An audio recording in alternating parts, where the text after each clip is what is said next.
Meu nome é Rafaela Pereira. Tenho 28 anos. E descobri que humilhação pública pode vir de onde você menos espera. Da sua própria família, no dia em que você deveria ser celebrada. Eu estava ali, no salão nobre do Palácio dos Bandeirantes, cercada por autoridades e jornalistas, quando minha tia Marlene levantou da cadeira e gritou para todos ouvirem que eu era apenas uma faxineira qualquer que não merecia estar naquele lugar. O silêncio que tomou conta do salão foi ensurdecedor. Mas o que ela não sabia, o que ninguém da minha família sabia, estava prestes a ser revelado da forma mais devastadora possível. Mas antes de continuarmos, confira se você já está inscrito no canal e escreva nos comentários de onde você está assistindo este vídeo. Tudo começou 3 semanas antes, quando recebi o convite oficial do governo do estado. Papel timbrado, envelope lacrado, meu nome completo impresso em letras douradas. Cerimônia de honra ao mérito estadual. 23 de novembro, 10 horas da manhã, Palácio dos Bandeirantes. Traje social obrigatório. Guardei o convite na gaveta da minha escrivaninha sem contar para ninguém. Nos últimos 6 anos, aprendi que silêncio às vezes é a melhor proteção. Minha família nunca demonstrou interesse real pelo meu trabalho. Para eles, eu era só a Rafaela que limpava escritórios, a sobrinha que não tinha feito faculdade, a prima que morava sozinha num apartamento alugado na zona leste de São Paulo. Minha mãe morreu quando eu tinha 19 anos. Câncer agressivo que levou apenas 8 meses entre diagnóstico e sepultamento. Meu pai nunca superou.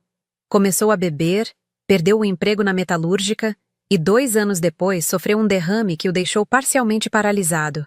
Eu tinha 21 anos e uma escolha pela frente: desistir ou lutar. Escolhi lutar. Mas a luta tinha um preço. Tranquei a matrícula do curso de pedagogia que havia começado, peguei o primeiro emprego que apareceu, faxina em prédios comerciais no centro, turno da noite. Das 22 horas às 6 da manhã, eu limpava salas, banheiros, corredores. Durante o dia, cuidava do meu pai. Trocava fraldas, preparava comida, dava remédios, levava nas consultas médicas. Minha tia Marlene, irmã mais nova da minha mãe, aparecia de vez em quando, sempre com comentários envenenados disfarçados de preocupação. Você está jogando sua vida fora, Rafaela. Devia arrumar um marido, alguém que cuidasse de você e do seu pai.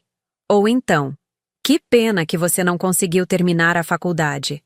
Sua mãe tinha tantas esperanças em você. O que ela não sabia, o que ninguém sabia, era o que eu fazia nas horas vagas entre cuidar do meu pai e dormir. Eu estudava, lia, pesquisava, escrevia. Comecei com artigos pequenos para blogs e sites. Textos sobre políticas públicas, sobre os direitos das pessoas com deficiência, sobre o sistema de saúde brasileiro. Usava pseudônimo. Não queria que ninguém soubesse. Não queria ouvir que eu estava perdendo tempo, que deveria focar em coisas práticas, que sonhos não pagavam contas. Mas aos poucos, meus textos começaram a ganhar atenção. Fui convidada para escrever em portais maiores. Depois, para palestrar em eventos online. Usei o dinheiro extra para pagar cuidadores para o meu pai algumas horas por semana, o que me deu mais tempo para escrever. 3 anos atrás, publiquei um artigo que viralizou. A invisibilidade dos cuidadores. Como o Brasil abandona quem cuida. O texto tinha 45 mil palavras, 3 meses de pesquisa, entrevistas com 50 famílias. Falava sobre pessoas como eu, que largavam tudo para cuidar de parentes doentes e ficavam invisíveis para a sociedade. O impacto foi imediato. Repercussão nacional, convites para entrevistas. E então, algo inesperado. O Ministério da Saúde me convidou para integrar um grupo de trabalho sobre políticas de cuidados de longa duração. Depois, a Secretaria Estadual de Desenvolvimento Social me chamou para consultoria. Meu trabalho começou a influenciar políticas públicas reais. Continuei limpando escritórios por mais um ano. Não por precisar do dinheiro, mas porque tinha medo de que tudo desmoronasse. Medo de que aquele reconhecimento fosse temporário. Medo de decepcionar meu pai. Medo de provar que minha tia Marlene estava certa, que eu realmente não era capaz de nada maior. Meu pai faleceu há 2 anos. Derrame fulminante enquanto dormia. Foi horrível e foi libertador. E a culpa por sentir esse alívio quase me destruiu. No velório, Marlene me abraçou com força e sussurrou: "Agora você pode viver sua vida, Rafaela.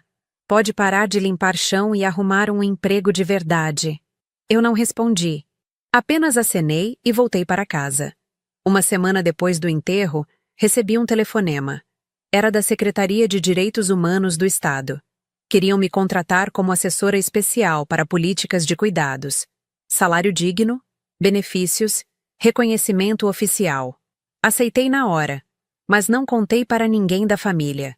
Continuei morando no mesmo apartamento pequeno, continuei usando as mesmas roupas simples, continuei levando vida modesta. Quando perguntavam sobre meu trabalho, eu dizia que tinha conseguido um emprego administrativo na prefeitura. Nada demais. Papelada, computador, horário comercial. A verdade era bem diferente.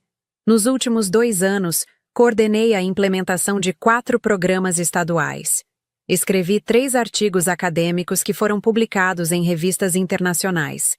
Palestrei em 6 estados brasileiros. Fui consultora para um projeto da Organização Pan-Americana de Saúde. Meu trabalho impactou diretamente a vida de milhares de famílias. E então veio o convite para a cerimônia. Honra ao Mérito Estadual. Categoria Políticas Sociais. Pelo trabalho desenvolvido nos últimos 5 anos em defesa dos direitos dos cuidadores familiares e das pessoas com deficiência. Pensei em não contar para ninguém. Ir sozinha, receber a honraria, voltar para casa. Mas algo dentro de mim insistiu que era hora de parar de me esconder. Era hora da minha família ver quem eu realmente era. 3 dias antes da cerimônia, liguei para Marlene. Expliquei que tinha sido convidada para um evento no Palácio dos Bandeirantes e gostaria que ela fosse. Ela riu. Palácio dos Bandeirantes? Rafaela, que história é essa? Você trabalha com papelada na prefeitura. Por que te convidariam para o palácio? Insisti. Disse que era importante para mim. Ela suspirou com aquele tom de quem está fazendo um favor enorme e concordou em ir.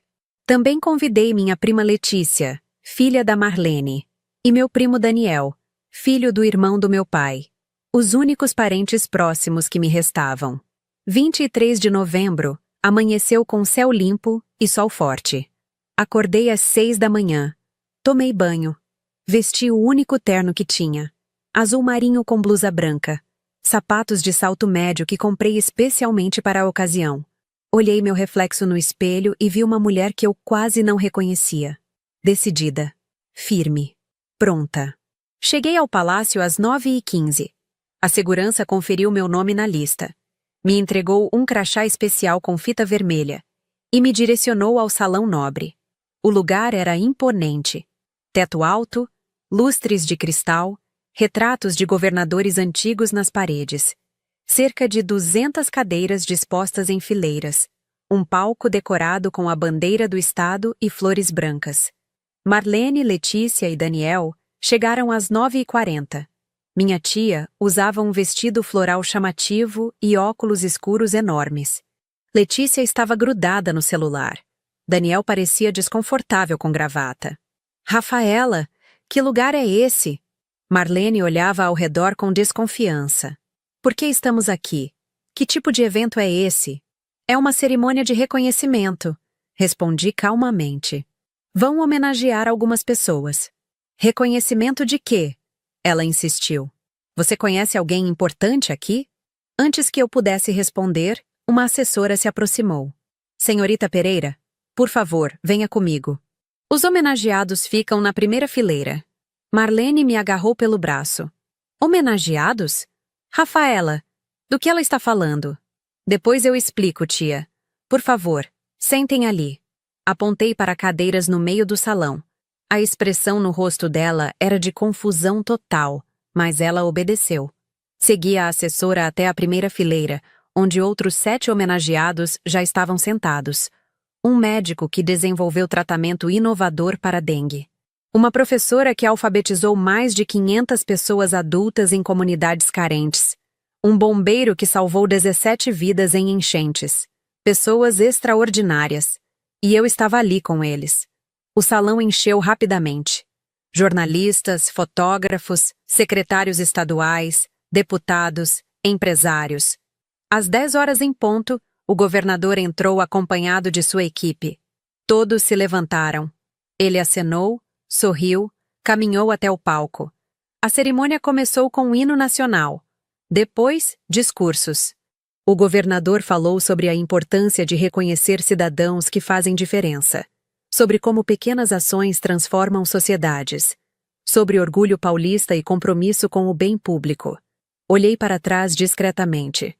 Marlene estava sentada de braços cruzados, claramente entediada. Letícia continuava no celular. Daniel cochilava. Então começaram as homenagens individuais. Cada pessoa era chamada ao palco, recebia uma placa de bronze, ouvia um breve resumo do seu trabalho, tirava foto com o governador, o médico, a professora, o bombeiro, um por um. Até que chegou minha vez. Nossa próxima homenageada, anunciou o mestre de cerimônias, dedicou os últimos 6 anos a uma causa silenciosa, mas fundamental, a defesa dos direitos dos cuidadores familiares. Seu trabalho influenciou políticas públicas estaduais e nacionais. Seus artigos são referência acadêmica. Sua voz deu visibilidade a milhões de brasileiros invisíveis. Com vocês, Rafaela Pereira. Levantei e comecei a caminhar em direção ao palco. Foi quando ouvi. Que palhaçada é essa? A voz da Marlene ecoou pelo salão inteiro. 200 cabeças se viraram. Ela estava de pé, dedo apontado na minha direção, rosto vermelho de indignação. Essa menina é faxineira! Ela limpa banheiro! Que tipo de fraude é essa? O silêncio que se seguiu foi absoluto. Senti o sangue subir para o meu rosto. Todas aquelas pessoas importantes me encarando. O governador parado no palco, microfone na mão, expressão chocada. Os outros homenageados olhando para mim com constrangimento. Marlene continuou, cada vez mais alta. Eu conheço essa menina desde que nasceu. Ela não terminou faculdade. Trabalha de faxineira. Mora num apartamentinho mixuruca. Quem ela pensa que é para estar aqui recebendo prêmio como se fosse alguém importante? Letícia tentou puxar a mãe de volta para a cadeira, mas Marlene se desvencilhou. Não, Letícia.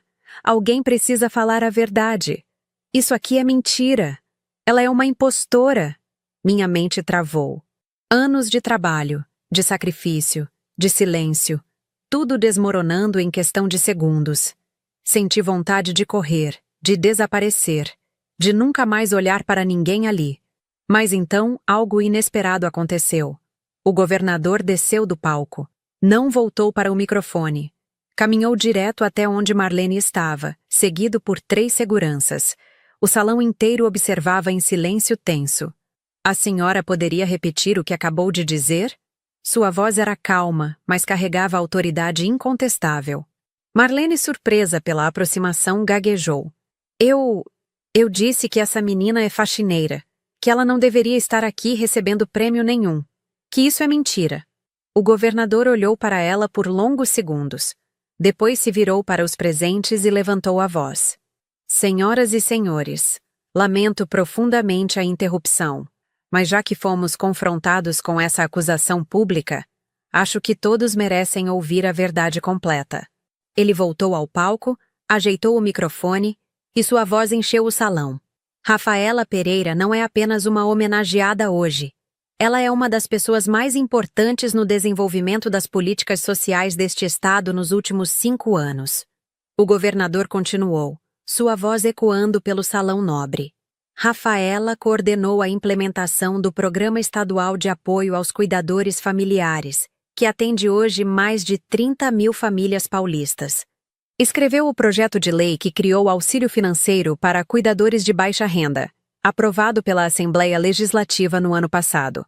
É autora de 3 estudos acadêmicos sobre cuidados de longa duração publicados em revistas científicas internacionais.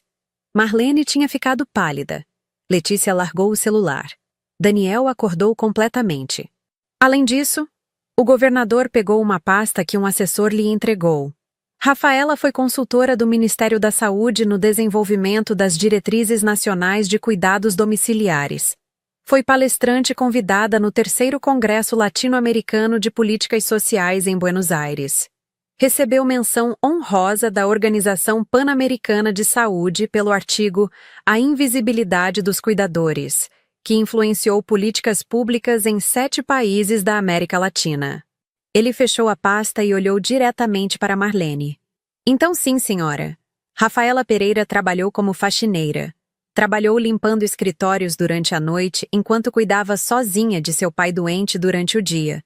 E nessas poucas horas que sobravam entre um trabalho e outro, entre trocar fraldas e preparar comida, ela estudava, pesquisava e escrevia. Transformou sua dor em propósito. Sua experiência pessoal em políticas públicas que mudaram a vida de milhares de pessoas. O governador fez uma pausa, deixando o peso das palavras assentar no ar. Sabe o que isso faz dela? Não uma impostora, uma heroína, uma mulher extraordinária que merece todo o respeito e reconhecimento que este Estado pode oferecer. O salão explodiu em aplausos. 200 pessoas de pé, batendo palmas, algumas gritando apoio. Jornalistas fotografando, câmeras gravando. E eu, parada no meio do corredor, lágrimas escorrendo pelo rosto, incapaz de me mover. O governador desceu do palco novamente e veio até mim.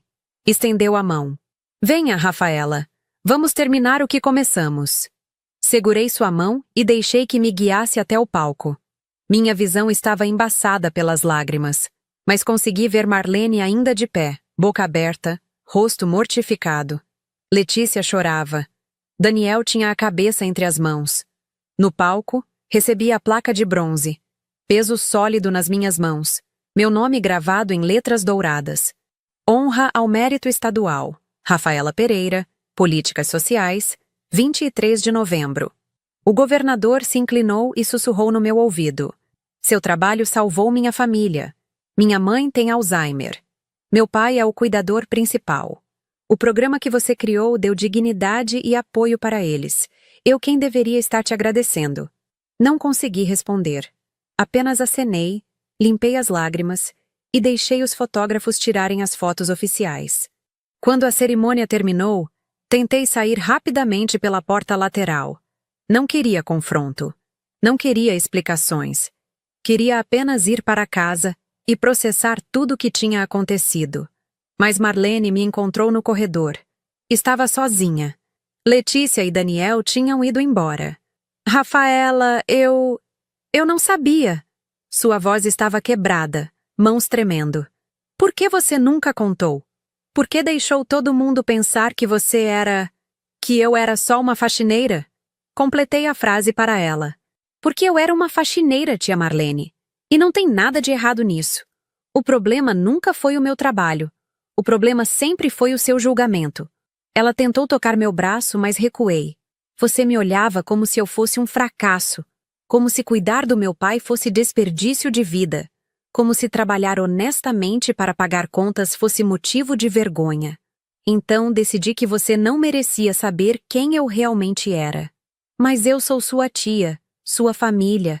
Família não humilha, respondi, minha voz firme apesar das lágrimas. Família não julga. Família não grita no meio de uma cerimônia oficial que você é impostora. Você fez isso, tia Marlene. Na frente de 200 pessoas, na frente do governador, na frente de jornalistas.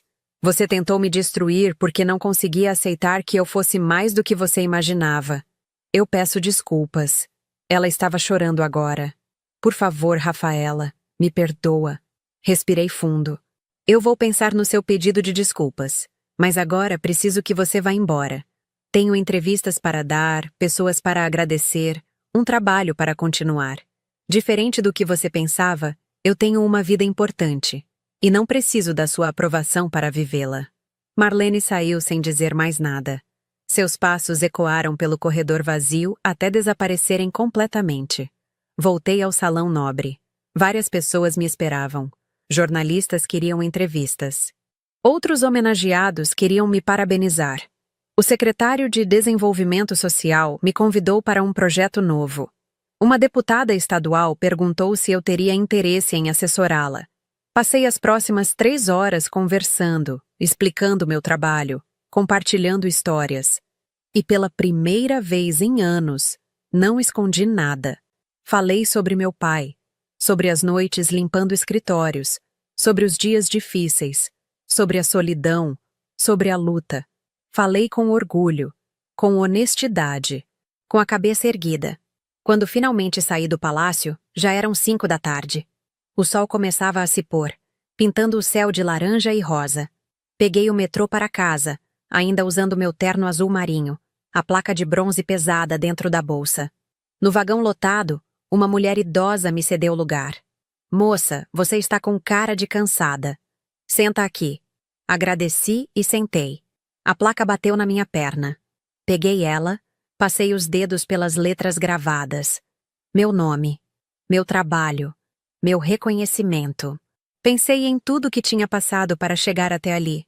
As noites sem dormir, os dias exaustos, as humilhações silenciosas, o peso de carregar meu pai para o banheiro, o cheiro de desinfetante nas minhas mãos, as lágrimas no ônibus vazio da madrugada, o medo constante de não ser suficiente. Mas também pensei nas famílias que foram ajudadas pelos programas que criei, nos cuidadores que agora recebiam apoio financeiro, nas pessoas com deficiência que tinham mais dignidade, nas políticas públicas que levariam meu trabalho adiante mesmo depois que eu não estivesse mais lá. Valia a pena. Cada segundo de dor, cada momento de dúvida, cada lágrima derramada. Valia a pena. Cheguei em casa às 7 da noite. Meu apartamento pequeno, meus móveis simples, minha vida modesta. Mas agora, olhava tudo com olhos diferentes. Não era pouco. Era suficiente. Era meu. Coloquei a placa em cima da escrivaninha, ao lado da foto do meu pai. Ele estava sorrindo naquela foto, um dos últimos momentos bons antes do derrame. Toquei o vidro da moldura. Consegui, pai. Fiz valer a pena. E ali, sozinha no meu apartamento pequeno, com minha placa de bronze e minhas memórias, entendi algo fundamental. Nunca precisei que minha família reconhecesse meu valor. Nunca precisei de aprovação externa para validar minha jornada. O reconhecimento que importava era o meu próprio, e o impacto real que meu trabalho tinha na vida de outras pessoas. Marlene nunca mais me procurou. Letícia me mandou mensagem pedindo desculpas e dizendo que tinha orgulho de mim. Daniel apareceu 2 semanas depois com flores, dizendo que sempre soube que eu era especial. Mas a verdade é que eles não sabiam. Ninguém sabia. E está tudo bem, porque eu sei. E isso é suficiente. Hoje, 3 anos depois daquela cerimônia, continuo trabalhando com políticas públicas. Coordeno uma equipe de 15 pessoas. Meu trabalho influencia decisões em nível nacional. Viajo pelo país dando palestras, escrevo artigos que são lidos por milhares. E sempre que alguém me pergunta como cheguei até aqui, respondo a mesma coisa: trabalhando, estudando, acreditando, mesmo quando ninguém mais acreditava. Especialmente quando ninguém mais acreditava. Porque no final, ninguém pode tirar de você aquilo que você conquistou com as próprias mãos. Ninguém pode apagar o impacto que você causou. Ninguém pode reescrever sua história. Eu era faxineira. Sou especialista em políticas públicas. Ambas as coisas são verdade. Ambas as coisas fazem parte de quem eu sou. E aprendi que não existe trabalho pequeno quando é feito com dignidade. Não existe sonho impossível quando você está disposta a lutar por ele. Não existe julgamento externo que possa diminuir seu valor quando você conhece sua própria força. Meu nome é Rafaela Pereira. Tenho 28 anos. E aprendi que, às vezes, a melhor vingança não é provar nada para ninguém. É simplesmente ser tão extraordinária que mesmo quem te julgou não consegue negar a verdade.